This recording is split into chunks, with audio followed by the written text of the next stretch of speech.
Good Shabbos everyone, and welcome to the question of the week. This week we learn about the mitzvah of Shemitah.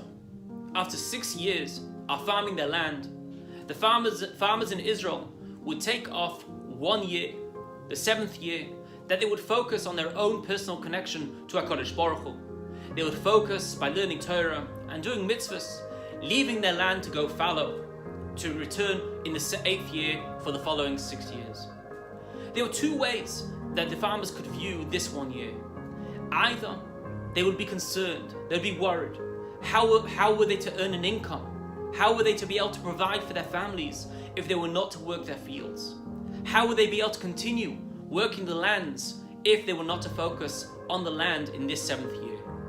Or they could view it as a time to connect, a time to focus on their families, a time to focus on their personal connection to God that would bring blessing to the first 6 years and in turn bring blessing to the next 6 years to come by focusing on their connection. So too with Shabbos. We work for 6 days from Sunday to Friday, and then we take off 1 day a week. We can view this 1 day a week called Shabbos in two ways. Either, how am I to provide for my family?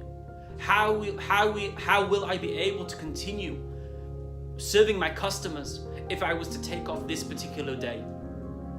Or we could look at it another way. We could say, for 6 days I work. Now I have 1 day to focus on my family, to focus on my personal connection to God, to sit, to study some Torah, pray a bit, focus on my personal connection.